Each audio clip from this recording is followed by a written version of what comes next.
vamos ter o início da tramitação de discussão e votação em primeiro turno, depois discussão e votação em segundo turno e depois redação final.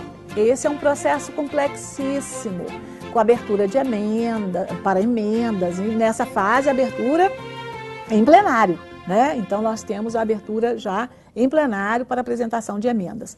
Apresentadas as emendas, elas vão para a Comissão Constitucional.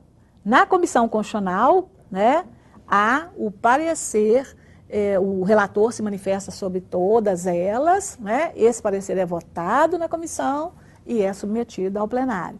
Mais uma vez, tem uma sequência de destaques, né, e isso acontece exatamente para que os interesses políticos possam se manifestar, enfim.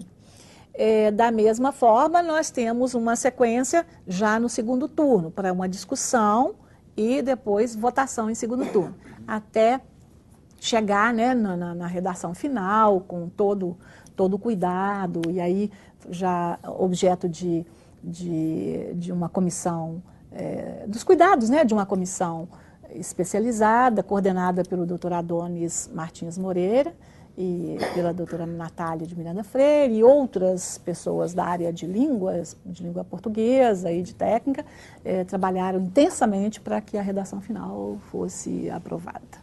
Eu quero lembrar aqui que a Tchely e o Anastasia ficavam do meu lado, como relator. E, quando vinham as emendas, cada hora era um deputado que oferecia uma emenda. E ele tinha um prazo determinado, 10 minutos, 15 minutos, para sustentar a sua emenda para figurar no texto da Constituição. Os deputados dos partidos, de modo geral, eram bem assessorados, particularmente do Partido dos Trabalhadores, do PT. Cada um deles tinha lá um advogado, um assessor especial, com a emenda preparada, vinha oferecer a emenda e eu tinha que, principalmente no plenário, dar parecer na hora. E é lógico que eu não tinha aquela capacidade toda para responder a todos os deputados muito bem assessorados para dar um parecer na hora positivo ou negativo, a favor ou contra.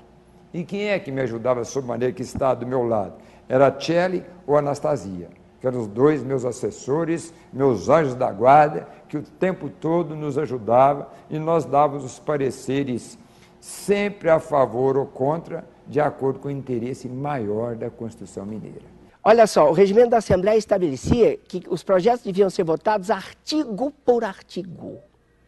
Então pegavam-se as emendas que incidiam sobre o artigo 1º e punha ali as emendas supressivas e substitutivas votavam-se antes do artigo. As emendas aditivas e modificativas depois do artigo. Passava o artigo 1º, segundo, a mesma coisa, terceiro, a mesma coisa. Nós fizemos votação com os artigos em globo das partes que iam sendo votadas, salvo emendas, e votação das emendas, assim, em globo as emendas com parecer favorável. Isso foi inovação absoluta. Em globo as emendas com parecer contrário. Em ambos os casos, permitidos os destaques, para que não houvesse perigo, né, de alguma coisa sair errada ali por causa da simplificação. E deu certíssimo. Nós agilizamos em muito a nossa Constituinte. São debates assim, até filosóficos, porque, na verdade, quando você pensa sob o ponto de vista ideológico do partido, programático do partido, sai para a filosofia política, né? Então, é um negócio que você tinha que conversar, e bastante. Porque não foi só o aspecto partidário, foi o aspecto também de convicções ideológicas, convicções filosóficas. Então, tudo isso aí foi uma rede de costuras.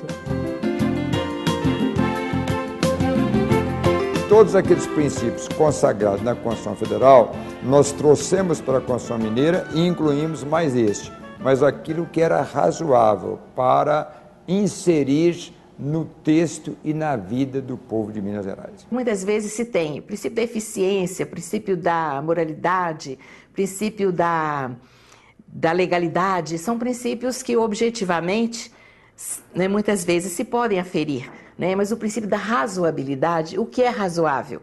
Né? Então, na verdade, o administrador público deve encontrar a justa medida. Né? Quer dizer, ele deve, na aplicação de todos os outros princípios, ele deve encontrar o razoável, quer dizer, o sensato. O povo tem direito a governo honesto e eficaz. Essa frase, que é lapidar, ela veio da boca e do pensamento de Paulo Neves de Carvalho. E me recordo bem do questionamento feito a ele sobre se isso não era tautológico, sobre se isso não era retórico, e ele dizia que não, que isso era essencialmente pedagógico, visceral, e que isso traduzia aquilo que era a própria alma, da Constituição Mineira, o compromisso com um governo honesto e eficaz. E por trás dessa frase, na esteira dessa frase, vem uma série de dispositivos que são próprios da nossa ordem constitucional, como aqueles atinentes ao controle direto por parte da população.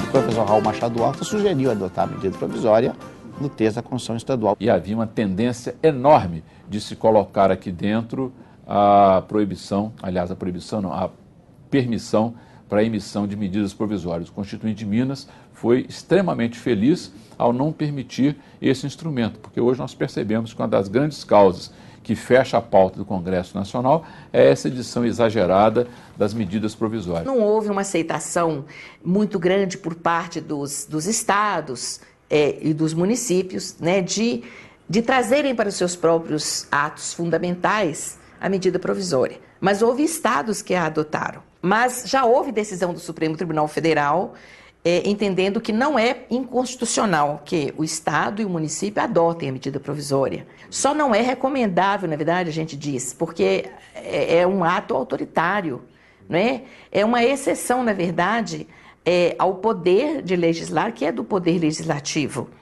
Quer dizer, o poder de legislar é exercido pelo legislativo e não pelo poder executivo.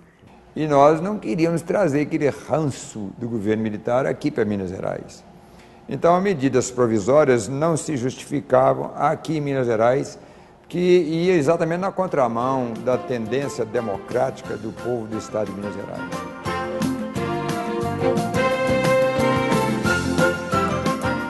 Eu acho que Minas Gerais não pode ser repartida. Se separar o Triângulo Mineiro, outras regiões vão querer também separar e transformar-se em estado. E Minas Gerais, o que vai virar? Então nós temos que mergulhar com mais profundidade nestas águas. O Triângulo chegou num nível de desenvolvimento tal que achava que se tivesse a chance de conduzir sozinho os seus destinos, seria melhor. Eu acho que fruto de um processo de proximidade e de facilidades que nós temos muito mais com São Paulo do que com Belo Horizonte. Esse movimento é um movimento que existe há mais de século, né? Um movimento secular e que ele é mercurial, ele emerge, acontece, depois não morre, ele hiberna, ele dorme, num outro determinado momento pode surgir, né? Hoje não existe esse movimento porque eu acho que hoje nós vivemos uma fase que a palavra de ordem é você racionalizar custos na área pública. Então, hoje, você falar em criar mais um Estado com outra Assembleia e tal, isso é custo a mais. E ele estava para acontecer, não é? E poderia ter acontecido na Constituinte. Não é? O governador de Minas, o Dr. Newton Cardoso, na época, junto com a chamada sociedade civil organizada, a bancada de Minas, eles agiram, eu acho que no tempo certo, e cortaram o movimento. Não era muito a favor também de emancipação de alguns municípios. Mas o que eu posso dizer hoje é que os municípios mineiros que se emanciparam, de um modo geral, progrediram. A gente percebe que houve esse progresso. Eu não sei, isso precisa ser estudado melhor, se os municípios que perderam os seus distritos cresceram também. Pelas normas da Constituição, tanto da Constituição Federal como da Constituição Estadual, deveria haver uma lei complementar estadual estabelecendo os requisitos para emancipação de distrito, né? E a lei que criaria o município seria uma lei estadual, né? Uma lei ordinária estadual que criaria o município. Estavam reunidos moradores de uma cidade do interior que estavam na Assembleia querendo que a sua cidade fosse emancipada. E nós já tínhamos trocado ideias a respeito do assunto, e que aquele assunto não era ali o local exato e correto de ser discutido numa constituinte. Numa dessas comissões temáticas, o Nelinho estava atrás de mim, passando, e do interior vem muita gente, os distritos que queriam ser emancipados, essa coisa toda, faziam pressão. E passando e tal, coisa, deputado e tal. Comigo eles não mexiam muito porque sabiam a minha posição, que eu era contra. E talvez a minha cara não ajudasse muito, que era meio emburrado, então ninguém mexia muito comigo. Mas com o Nelinho, como era esportista, conhecidíssimo, campeão brasileiro, essa coisa toda e tal, todo mundo, Nelinho e tal, e coisa, e você vai votar com a gente? Ele falou, votar com a gente o quê? Emancipação de município? Ele falou, não, emancipação eu não vou votar de jeito nenhum. Deputado, você vai gramar uma vaia, Ele perguntou, quantos vocês são? Nós estávamos dentro das comissões ali, nos plenarinhos. Aí nós viemos lá na cidade, não lembro que lugar, nós viemos em 3 ônibus, tem 200 e tantas pessoas, e 100 e tantas pessoas. Foi muito pouco, eu estou acostumado com um raio de 60 mil no Maracanã. Nas exposições transitórias, pelejou-se para colocar lá uma disposição transitória alguma coisa a respeito de emancipação de município. Que todo mundo queria emancipação de município. O deputado fazia uma força, os distritos faziam pressão e tal, o deputado ficava desesperado. O Mourão ficou desesperado com a manhã toda perdendo tempo num plenarinho, discutindo com pressão dos colegas que queriam um artigo na disposição transitória que facultasse a emancipação de municípios dentro da Constituição. Vê se é matéria constitucional. Mas queriam porque queriam. E ele pediu que eu fosse, telefonou no gabinete e falou, cara, vem cá, você como mexeu com esse negócio de municipalismo há muito tempo, vem cá me dar uma de mão. E eu fui. Fui e gozava granjeava de certo respeito dos colegas a respeito disso. Fiquei lá elaborando, falei, vocês me dão licença, eu vou elaborar um artigo aqui e vou pensar para colocar na Constituinte. E pensei, fiquei uma meia hora pensando e redigi um esboço de um artigo a respeito da emancipação de município. Que eu pus para o pessoal leu, disse, esse está bom, e colocou lá na Constituinte. O Nelinho leu o artigo, olhou para mim e usou a expressão de atleta. Virou e falou assim, Calica, esse artigo seu aí é a verdadeira bicicleta ergométrica. Eles vão pedalar e não vão sair do lugar. Que de fato o artigo era uma embromação. Ele não ia emancipar absolutamente ninguém.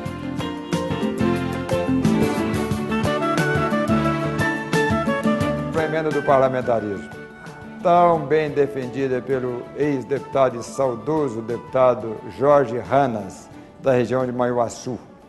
Ele entendeu de colocar no texto da Constituição Mineira o parlamentarismo. Na época, falava-se no parlamentarismo em nível federal, mas não foi aprovado. Então, se a Constituição Federal adotou o presidencialismo, nenhum Estado-membro poderia adotar o parlamentarismo. Contrariaria, sem dúvida, a Constituição Federal. Nós devemos parecer contrário. Tivemos debates históricos com o deputado Jorge Hanas, que agarrou, que estudou profundamente a questão, mas a sua emenda não foi aprovada. Sabíamos que não tinha chance. Mas pelo menos a ideia era, se não vencesse, a gente semeasse a semente aqui em Minas Gerais. O povo mineiro é um povo mais avançado politicamente, ele poderia então pegar essa bandeira do parlamentarismo e mais tarde transformar isso na Constituição Federal, fazer a mudança da Constituição através de plebiscito, do que quer que seja, e nós implantarmos o parlamentarismo no Brasil.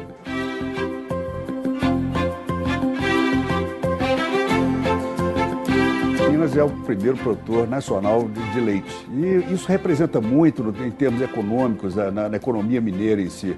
Nós temos agricultura forte, agricultura pujante, e o leite sempre destacando aí com Minas como primeiro produtor, e isso gera uma riqueza muito grande na região como um todo. E um dos sonhos de todas as cooperativas do Estado era a não incidência de ICMS. Então, não ter o imposto sobre o leite, que a grande maioria dos estados realmente não tinha, e ficava difícil você concorrer perante os outros estados da federação. Eu entrei com a emenda constitucional, na época da Constituinte em si, tirando, colocando a não incidência do ICMS sobre o leite in natura. Isso envolveu todas as cooperativas do Estado, colocamos aqui milhares de pessoas, o governo Nilton Cardoso foi radicalmente contra, a bancada do PMDB, logicamente seguindo as ordens específicas do governador, fez de tudo para que não tivesse êxito nessa proposta nossa. Teve um dia que aqui teve milhares de pessoas, foram produtores, cooperados e presidentes, diretores de cooperativa, foi uma festa na Assembleia. E realmente foi que na época foi encabeçada o Pereira, que era o presidente da Itambé, com o senhor Bernardes, que era da Alceng. Eles movimentaram todas as cooperativas do Estado e colocaram aqui milhares de pessoas. Foi um negócio assim vibrante, tá? E conseguimos aprovar essa proposta. Isso não representava nada em termos de economia para o Estado. Muito pelo contrário, você podia até gerar uma economia, uma receita muito maior para o Estado, porque estimularia mais ainda a produção de leite, logicamente geraria emprego e tal. Mas o governador, infelizmente, por ações políticas na época, ele foi radicalmente contra. Tentamos negociar com a Secretaria da Fazenda, não tivemos êxito nessa negociação, conseguimos negociar com o próprio relator, infelizmente ele não acatou, por quê? Porque logicamente ele foi direcionado no governo de Nilton Cardoso para que realmente não acatasse essa proposta nossa, mas no fim todos aí aderiram, porque o movimento foi a nível de Estado como um todo. Então todo mundo tinha afinidade da região e foi pressionado pelas cooperativas, pelos produtores e tiveram de votar na nossa emenda. Praticamente todos votaram, isso foi aprovado, inserido no texto constitucional, mas infelizmente o governador Nilton Cardoso entrou com a DIN, e 2 ou 3 anos depois nós perdemos no Supremo Tribunal Federal. Ora, eu sou filho de produtor rural, fui criado na roça, frequentei a minha escola viajando 14 quilômetros a cavalo todos os dias. Meu pai era tirador de leite e eu dei parecer contrário à isenção do ICMS do leite. Falei assim, gente, eu não posso, porque o meu parecer é técnico, a Constituição Federal não admite, não pode haver isenção do Estado de um tributo determinado, isso só pode acontecer com a reunião de todos os secretários da Fazenda do país, do CONFAS. Depois que eu dei o meu parecer, eu recebi um telegrama de uma pessoa que hoje é muito minha amiga, mas na época ficou com raiva, me passou um telegrama dizendo assim, lamentava profundamente que eu, sendo filho de produtor rural, de região de produtor rural, desse um parecer contra a isenção do ICMS de leite. Eu respondi esse telegrama dizendo a esse meu amigo que eu não estava fazendo Constituição para a minha família, eu estava fazendo Constituição para o meu Estado.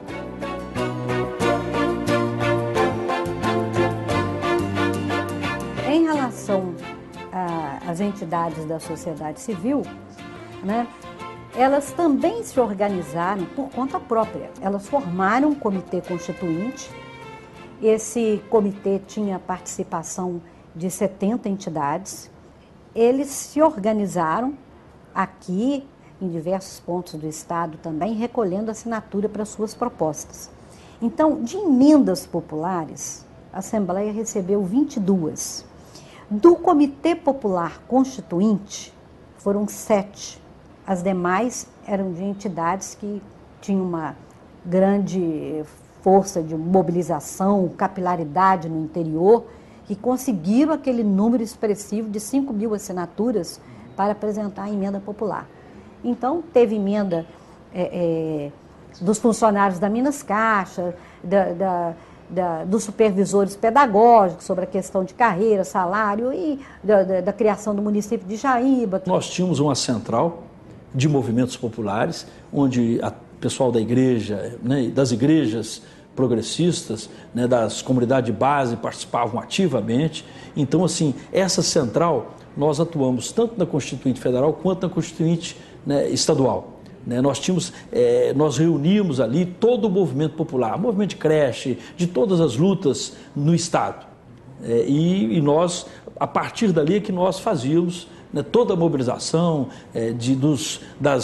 dos abaixo-assinados. Então havia várias emendas populares, muitas delas foram incorporadas no próprio projeto, não na forma como apresentadas, mas elas inspiravam, né, a própria relatoria na estruturação dos dispositivos.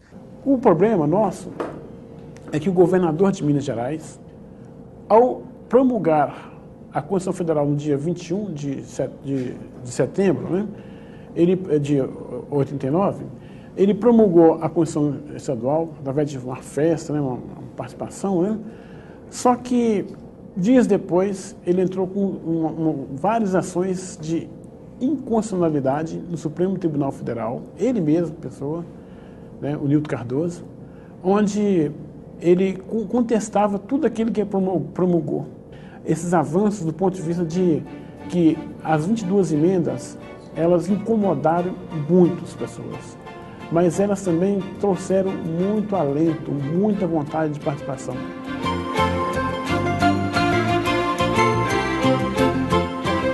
Em 1989, quando a Constituição Mineira começou a ser discutida, meio ambiente tinha, digamos assim, já era um pouco mais discutido, mas ainda era muito pouco realmente. Esse símbolo de que chaminé era progresso, a derrubada de florestas, o despejo de efluentes industriais, de poluentes atmosféricos no ar ainda era muito forte e os militantes ambientalistas como nós, que protestavam e denunciavam, ainda eram muito mal vistos, tanto pelo poder público quanto pela iniciativa privada. Tem um episódio famoso, isso aí é sempre citado.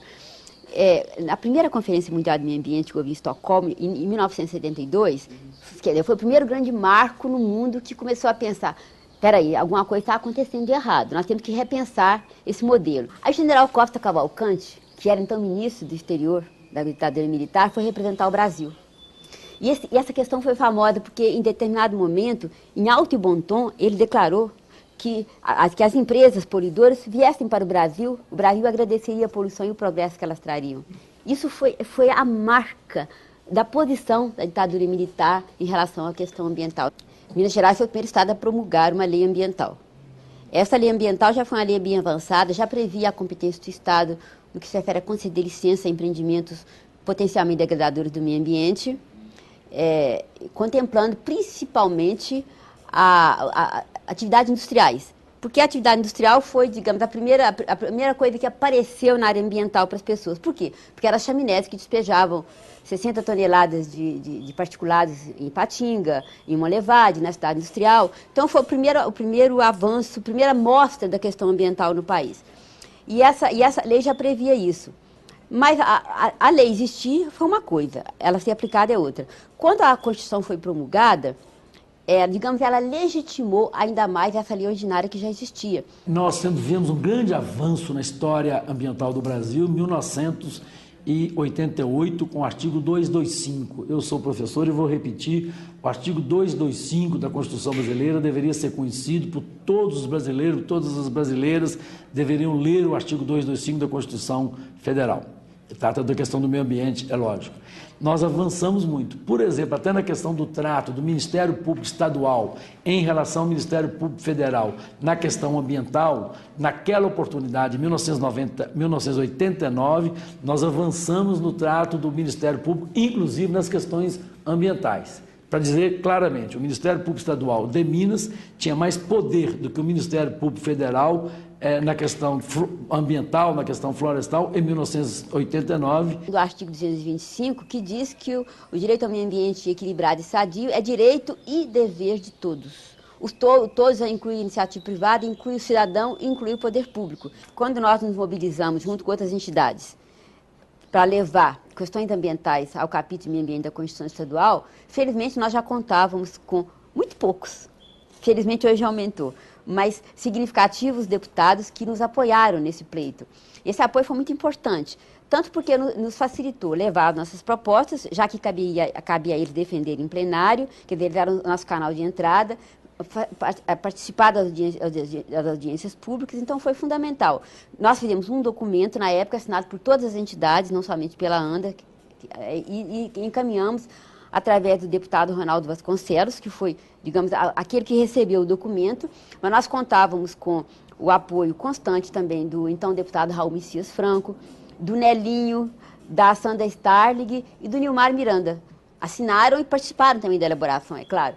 As entidades, o Grupo de Meio Ambiente da Sociedade Mineira de Engenheiros, a Associação Brasileira de Engenharia Sanitária e Ambiental, a ABS, que até hoje é uma entidade muito atuante, a Liga de Defesa de Dever de Proteção contra a Crueldade Animal, até nosso documento também foi assinado pela Abracave, Associação Brasileira de Produtores de Carbono Vegetal, que hoje é a AMS, justamente por causa dessa questão que nós colocamos, que se refere a florestas plantadas. O Grupo Bambuí de Defesa, que era um grupo que mexia só com cavernas, é a Associação Cultural e Ecológica da Lagoa do Nado, que era um pessoal que se mobilizou muito em função da criação do Parque Municipal da Lagoa do Nado hoje existente. Lógico, nós não podemos nunca esquecer da figura do Dr. Hugo Werneck, o Dr. Hugo Célio Vale, o professor Ângelo Machado, o professor Castor Cartelli, que eu estou citando aqueles que até que nos precederam. Do Grupo Bambuí, eu lembro que era o Willy Brandt, que hoje é empresário, dono da Brandt Meio Ambiente. Na Abracave era o Marco Aurélio Machado. Na Lagoa do Nado, Fernando Torres e o Clay Benfica, que ainda hoje são pessoas atuantes aqui em Minas Gerais. A professora Edna Cardoso, que era da Liga de Proteção e Prevenção contra a Crueldade Animal. Nós começamos a discutir muito a questão, por exemplo, de recursos hídricos, e havia uma determinação federal de que o Estado que trabalhasse adequadamente com a questão de recursos hídricos poderia receber ou deveria receber os chamados royalties, que hoje são os royalties muito mais na área do petróleo, mas embora quando se constrói uma usina hidrelétrica, o município que tem a sua área ocupada pela bacia, onde se concentra a água, ele acaba recebendo a compensação por essa questão também. Minas Gerais é o maior estado reflorestador. Já naquela época, nós defendíamos uma posição que até hoje a discordância já era bem avançada, de que os reflorestamentos eram e são necessários para a produção de madeira, já que a nossa cidade não vive sem madeira, e que isso era fundamental, inclusive, para diminuir a pressão sobre as florestas nativas. Então, a Constituição, de certa forma, refletiu isso, dando competência e dever do Estado de regular o plantio de florestas industriais, de maneira que elas atendessem à demanda econômica da sociedade através das empresas, através dos inúmeros consumos de madeira, inclusive para uso doméstico, mas, ao mesmo tempo, preservando os nossos ecossistemas. Lembro de reuniões, aí foram mais restritas, foi para a preservação do patrimônio espeleológico, arqueológico e paleontológico no Estado. Quer dizer, foi quase que uma coisa natural, aí houve... a gente queria determinar mais, mas ficou mais genérico. Isso foi bom, porque aí é que entram depois, não é, a criação de parques, etc. Mas conseguimos, inclusive, a discussão daqui se tornou nacional, e ainda que a Constituição Estadual foi posterior à federal, mas a discussão de grutas e de cavidades e de arqueologia e paleontologia feita aqui em Minas influenciou também lá, que havia deputados federais que levavam, etc. Não é? Tanto assim que consta dentro da Constituição que foi reconhecido como um patrimônio histórico, cultural, científico do Estado, como algo característico, e claro, com Lunde de trás, grutas, cavidades naturais, todo o patrimônio arqueológico e espeleológico e paleontológico do Estado. Nós colocamos um artigo na Constituição Mineira que fala que toda empresa que lança os seus afluentes em nossas águas, nas águas correntes de Minas Gerais, todas aquelas empresas eram obrigadas a captar a água do seu uso abaixo do local onde lançavam os seus efluentes. E isso faltou fiscalização na época, mas o texto era extraordinário para evitar a poluição.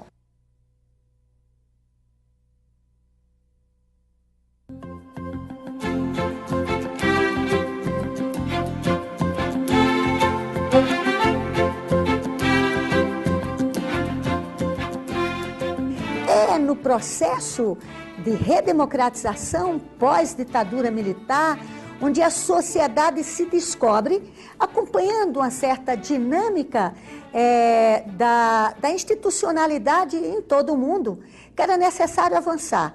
Era preciso um Estado em que a sociedade tivesse maior participação.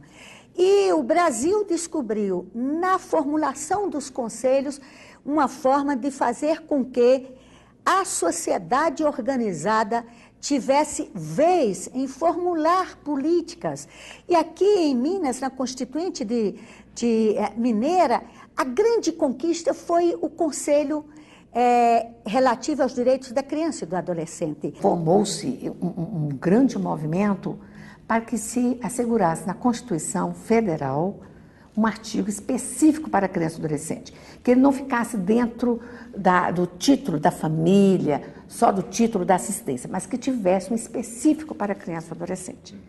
E foi um movimento muito rico, que inclusive terminou com a criação do Fórum Nacional dos Direitos da Criança e do Adolescente. O artigo 227 da Constituição Federal começa dizendo que é dever da família, da sociedade e do Estado. Então, ele já começa a trazer, né, a responsabilidade para os vários entes, né, dizendo que eles são os responsáveis por assegurar, com absoluta prioridade, por isso que nós lutamos hoje para a questão da prioridade absoluta da criança e do adolescente, em todos os níveis, né, assegurar os direitos. E aí elenca os direitos: família, educação, saúde, alimentação, né? E vem a convivência familiar e comunitária, além de colocá-los a salvo de toda forma de negligência, crueldade, né? Então, quer dizer, isso foi um ganho. E aí veio também, dentro dessa discussão, assegurar a questão do trabalho, que não poderia ter mais o trabalho com meninos abaixo de 14 anos, porque no princípio foi 14 anos, depois que mudou para 16 anos, certo? E também a questão do adolescente autor de ato infracional, tratando da inimputabilidade a partir até os 18 anos. Assim que foi aprovada a Constituição Federal, aí nós já sabíamos, olha, agora o movimento é nos estados. Então, enquanto já estava na discussão da Constituição estadual, já estava também em discussão o Estatuto, sabe? A redação do Estatuto, o que deveria aparecer no Estatuto da Criança e do Adolescente, né? Como regulamentar aquilo que estava no artigo 227. Em 90 que foi aprovado o Estatuto. Mas em 89 ele já estava também no processo de discussão. Ajudou também muito foi o Comitê Popular Constituinte, que eu me lembro que nos apoiou assim muito mesmo, que a gente quase que constituiu o nosso QG, vamos dizer assim, né, no gabinete, foi o deputado Nilmário Miranda. Como nós havíamos apresentado, então, as emendas ao anteprojeto, então aí era o momento de nós aguardarmos, ver o que sairia no anteprojeto. Uns pontos básicos que nós, por exemplo, queríamos assegurar, era que o artigo 204 da Constituição Federal, em que diz que a política da assistência social, depois do Estatuto também se encaixa dentro desse Estatuto, que as políticas elas seriam feitas através da descentralização político-administrativa e da participação popular. Se estava assegurado a questão da creche, né? Aí depois nós vimos que na educação tinha a proposta da educação integral, nós assumimos isso, nós temos que lutar por isso. A questão do Conselho Estadual da Criança e do Adolescente, para que já ficasse assegurado em lei. O artigo 227, ele foi muito claro, dizendo que era dever da família, da sociedade, do Estado, assegurar, com absoluta prioridade, os direitos. E aí, quando veio o projeto, nós verificamos que o absoluta não estava contido, né? E nós achamos que era importante. Não era uma prioridade a mais, era ser absoluta mesmo prioridade. Aí a gente, através de deputado, a gente entrou com a proposta de emenda, né, a isso. Mas nós perdemos.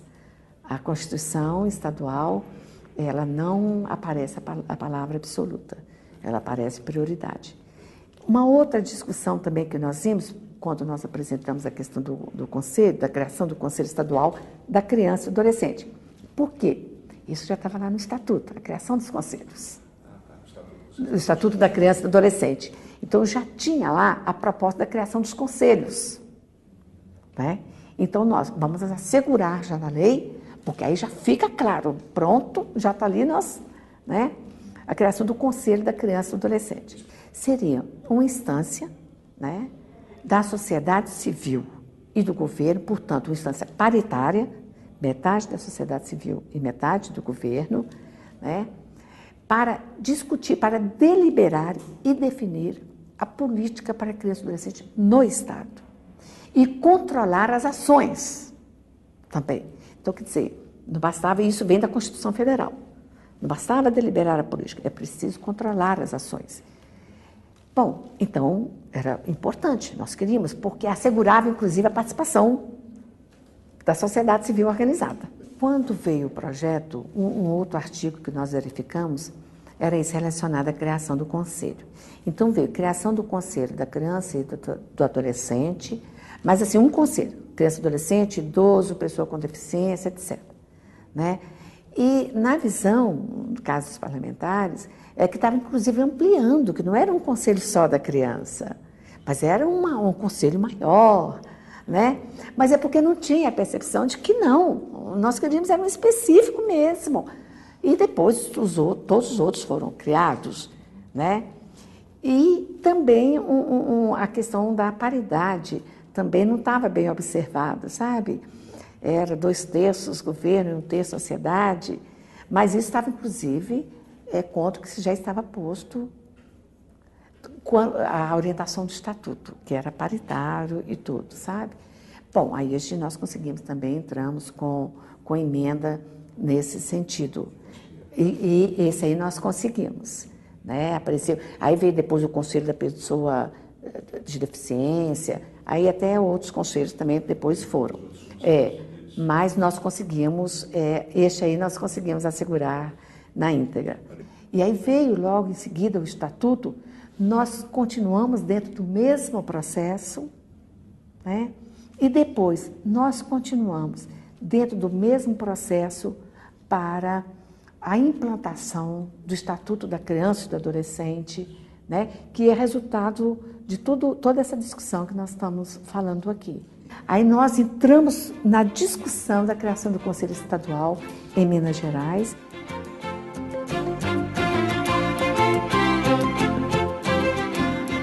Um pomo de discórdia aqui dentro, né? Que era a questão que se chamava, entre aspas, o PT chamava, né? E a própria UTE chamava de eleição para diretor de escola. Isso passa pela mudança de parâmetros de comportamento. E um dos comportamentos vigentes, e aqueles deputados mais conservadores, menos progressistas, eles queriam manter a prerrogativa de nomear todo mundo nos municípios. Eles queriam nomear o delegado, queriam, se dependesse deles, até o cabo, né, que ia tomar conta da cidade. Então, a diretora de escola era um ponto assim pacífico. A maioria dos deputados não queria que se mudasse o processo. Eles queriam ter a prerrogativa de eles escolherem a diretora da escola estadual, não é? E numa cidade pequena, principalmente, a diretora tinha uma força enorme, né? Então, para a gente mudar a cabeça dos deputados, para eles poderem aceitar o que eu chamaria de meritocracia, né? Que a pessoa seja escolhida pelo mérito, pelo currículo, pelas contribuições, né? Pela carreira que ela tem, e não simplesmente porque ela era cabo eleitoral do deputado, porque ela era parente da esposa do deputado. Então, isso foi talvez uma das coisas mais difíceis que nós enfrentamos aqui. A minha proposta, que inclusive foi defendida e foi aprovada, não é? e que realmente teve uma grande repercussão, e eu diria que foi um marco dentro do capítulo de educação. A gente defendia a seleção competitiva interna para o exercício do cargo comissionado, porque era um cargo comissionado, né, de diretor e vice-diretor também, né, da escola pública, para o período fixado em lei, prestigiadas na apuração objetiva do mérito, olha a palavra aí, do mérito dos candidatos. Aí sim a gente ia ver a experiência profissional, a habilitação legal, a titulação, a aptidão para liderança e a capacidade de gerenciamento da escola na forma da lei. Porque também se a gente não pusesse isso tudo e passasse uma coisa tipo genérica, eleição para diretor, qualquer pessoa que quiser tentar pode, de repente, sem nenhum, não tô aqui diminuindo, mas a cantineira ia querer ser candidata, não é? A especialista ia querer ser candidata, o pai de aluno ia querer ser candidato se ele fosse atuante dentro da escola. E nós achávamos que isso não era bom para o processo educacional.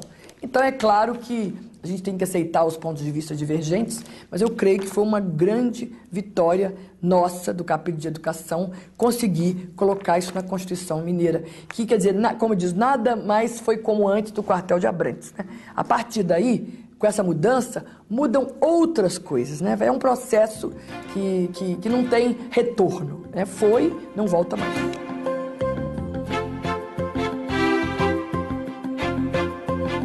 Minha terra natal é o sul de Minas. Sul de Minas.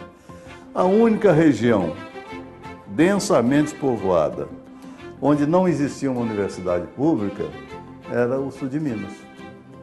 Lá não existia nem universidade federal e nem universidade estadual. Então nós colocamos na emenda que o Estado criará uma universidade numa região densamente povoada, né, para cair exatamente no sul de Minas, desde que essa região estivesse desprovida de universidade pública, para cair exatamente no sul de Minas. Bom, a emenda, ela ganhou muita simpatia e ela foi ganhando outros contornos. A Maria Elvira trabalhou nela, vários outros deputados trabalharam. E virou, no final, a UENG, que não era aquilo que eu queria, que eu desejava, porque o que nós desejávamos é que Minas Gerais tivesse uma universidade gratuita, numa região densamente povoada, e depois disso fosse estendendo a universidade para o estado todo. Criou-se então uma UENG, que absorveu algumas entidades aí do estado todo, mas que no fim virou um ensino pago. Eu queria que a universidade se transformasse numa universidade gratuita.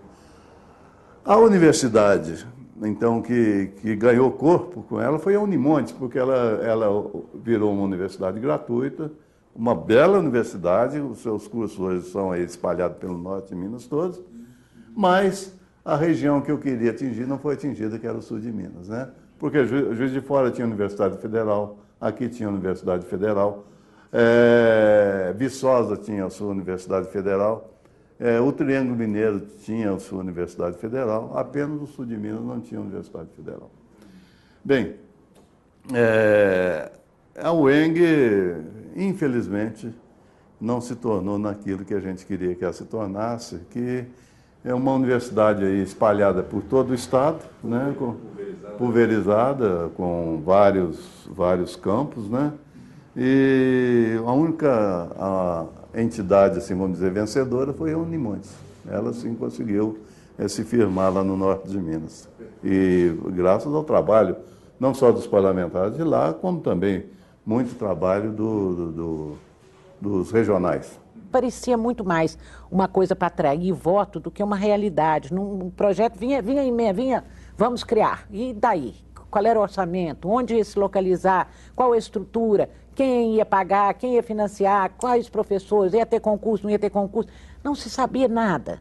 Como estava ali as vésperas de ter voto de 16 anos, e eu como menina interiorana que fui, sei o que é o sonho da mocidade, dos pais e dos rapazes e moças que têm que demandar Belo Horizonte ou outras cidades perto para poder estudarem, né? Ficava até dividida diante dessa questão de ser ou não ser a favor da Universidade Estadual de Minas Gerais. Eu não estava contra a universidade, eu estava com medo de ser um factoide. Tinha muito a disputa com o sindicato dos donos de escolas particulares, né? No sentido de oferecer o preço que a pessoa teria que pagar, e tinha muita exclusão até mesmo da oferta de ensino, e esses donos de escolas particulares tinham subsídios, tinha apoio poupudo do governo estadual para fazer sua política. Então, assim, com a criação da UENG e da Unimontes, praticamente selou aí a necessidade de que todos os parques tecnológicos, todas as ofertas de ensino superior pudessem ser responsabilidade do Estado, como está escrito na Carta Federal. Então, o Estado cumpriu esse legado, ou seja, passou a ofertar serviço público na área do ensino superior.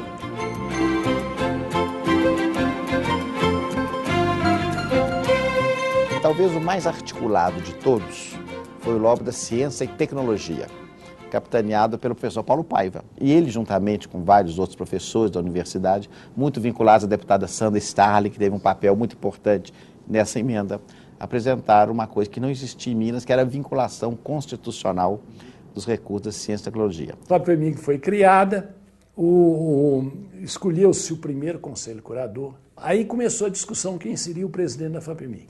E pensou-se numa pessoa que tivesse prestígio nacional. E um dos nomes que surgiu foi do embaixador Paulo Tassi Flecha de Lima, que na época era o secretário executivo do Ministério de Relações Exteriores. E que foi a grande sorte. Dividiu-se os recursos, começando a funcionar com muita dificuldade, e aí acabou o governo Hélio Garcia e veio um novo governo. E houve uma debacle, porque um dos primeiros atos do governador foi exonerar todo o conselho curador, o diretor científico, e não exonerou o presidente porque era uma pessoa de prestígio nacional. Mas o presidente aí teve uma atitude assim fantástica, porque ele falou, não, se eles estão exonerados, então eu não toco essa fundação. Sem eles eu não toco. Os reitores se recusaram a criar novas listas tríplices, porque todos tinham mandato e eram nomeados com listas tríplices.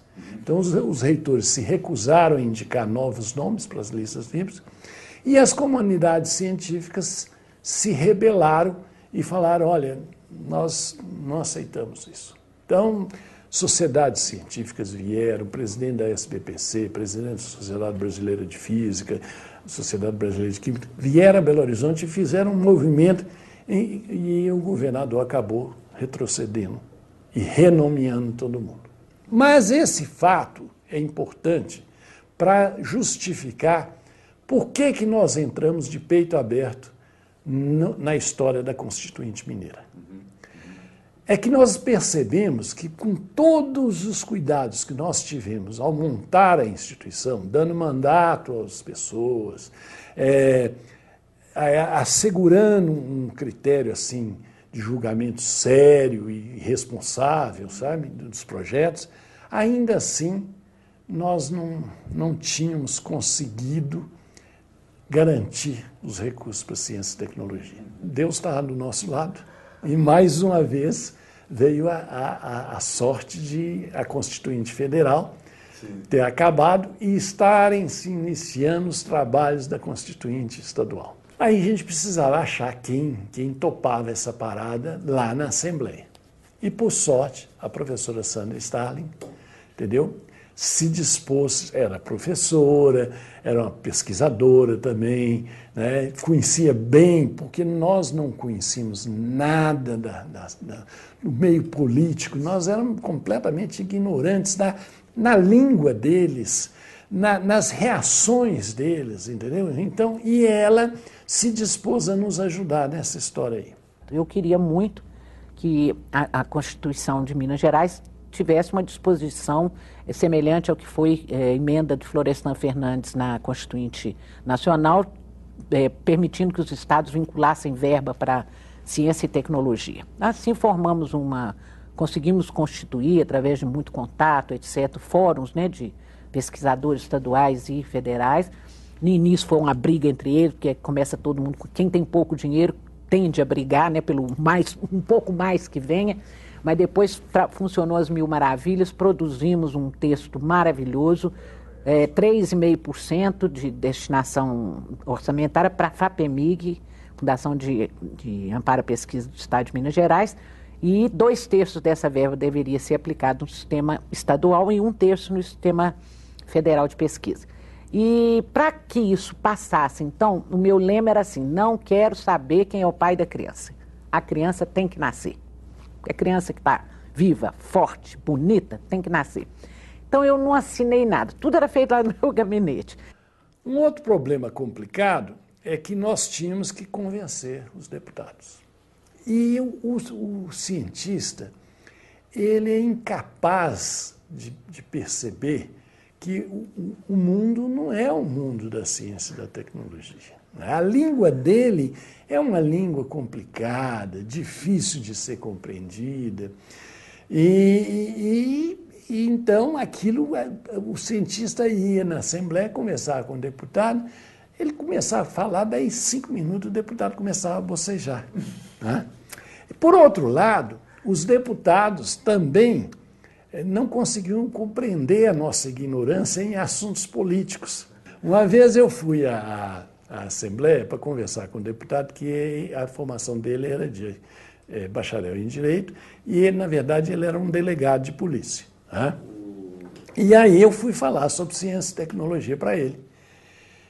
E eu dei alguns exemplos até dentro da área dele, mostrando como é que a ciência podia contribuir na área de criminalística, né? Problemas de segurança, essa coisa toda. Mas ele não estava se convencendo, sabe? Ele virou para mim e falou assim: professor, esse relatório aqui, eu tomei o cuidado de marcar uma página, é o relatório da FAPEMIG do ano passado. E eu vou te mostrar por que a gente não está do lado de vocês. E aí abri uma página e tinha escrito lá: efeito da toxina de tiocerulatos na musculatura da rã. Aí ele virou para mim e falou assim: veja, professor, com tanto problema importante nesse estado, vocês estão preocupados com a musculatura da rã? Aí eu falei com ele assim: deputado, vou explicar para o senhor o que é isso. Realmente o título está muito infeliz. Vou mostrar para o senhor. O titiocerulatos é esse escorpião amarelo que tem aqui em Belo Horizonte. E é um escorpião extremamente, a toxina dele é virulenta.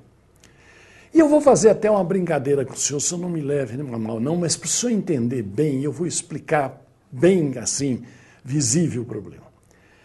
A história é o seguinte: faça o estudo da toxina do escorpião e face na musculatura da rã, porque não existem políticos suficientes para testar a toxina. Aí ele riu, achou aquilo muito engraçado. Estou com vocês. Aí eu estou vendo que vocês estão trabalhando para resolver problemas locais. Né? Se você pensar, que você perguntar a pessoas se ciência e tecnologia é uma prioridade do país, 99% vão dizer que sim. Aí, se você perguntar a essas pessoas, falar com eles assim: então tá bom, eu vou te entregar o orçamento do país. Diga onde você vai aplicar. Ciência e tecnologia está no 12º lugar. Porque tem educação, tem saúde, tem segurança, tem agricultura, né? Tem a parte de indústria e comércio. Então, na verdade, as pessoas se esquecem que nenhuma dessas áreas consegue prosperar e progredir, se desenvolver, sem o suporte da ciência e da tecnologia. O pessoal da EPAMIG participou ativamente. Tem o Dr. Sebastião, que é um nome que eu me lembro bem, que era uma pessoa que participou muito. O pessoal do CETEC, o presidente do CETEC, o Olavo Machado, que inclusive participou do Conselho Curador da FAPEMIG. Da Fundação Ezequiel Dias, teve gente também que atuou. Nessa época, inclusive, o diretor científico da Fundação Ezequiel Dias era do Conselho Curador da FAPEMIG.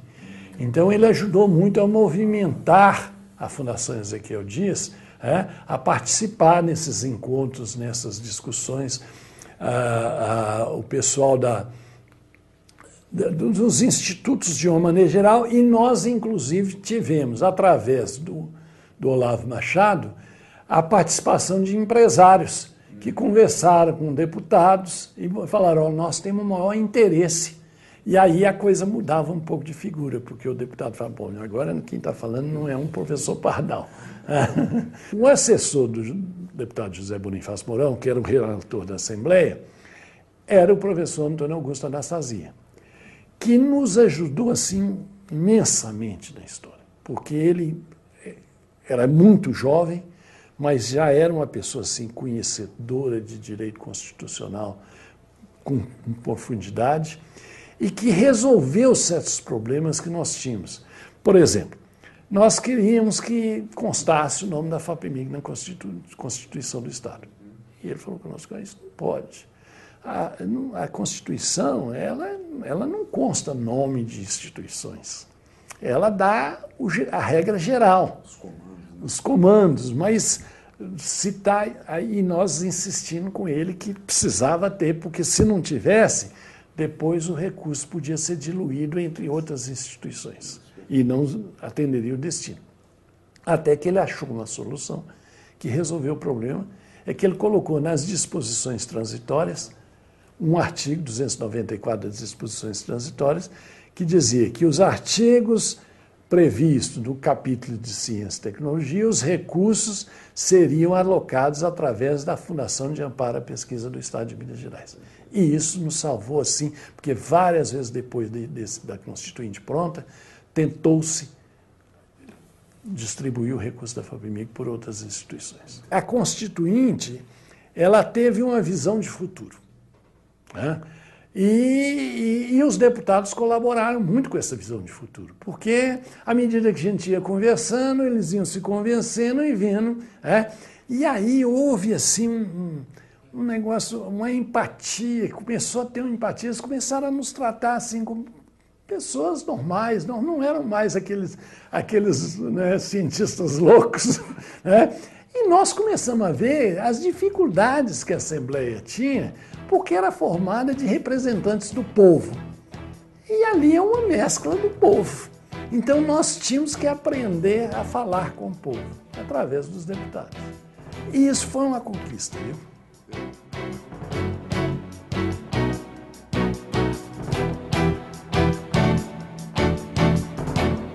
A Assembleia se engalanou, ficou bela, não só pelos enfeites, pelas flores, pelos tapetes, mas sobretudo pelos seres humanos.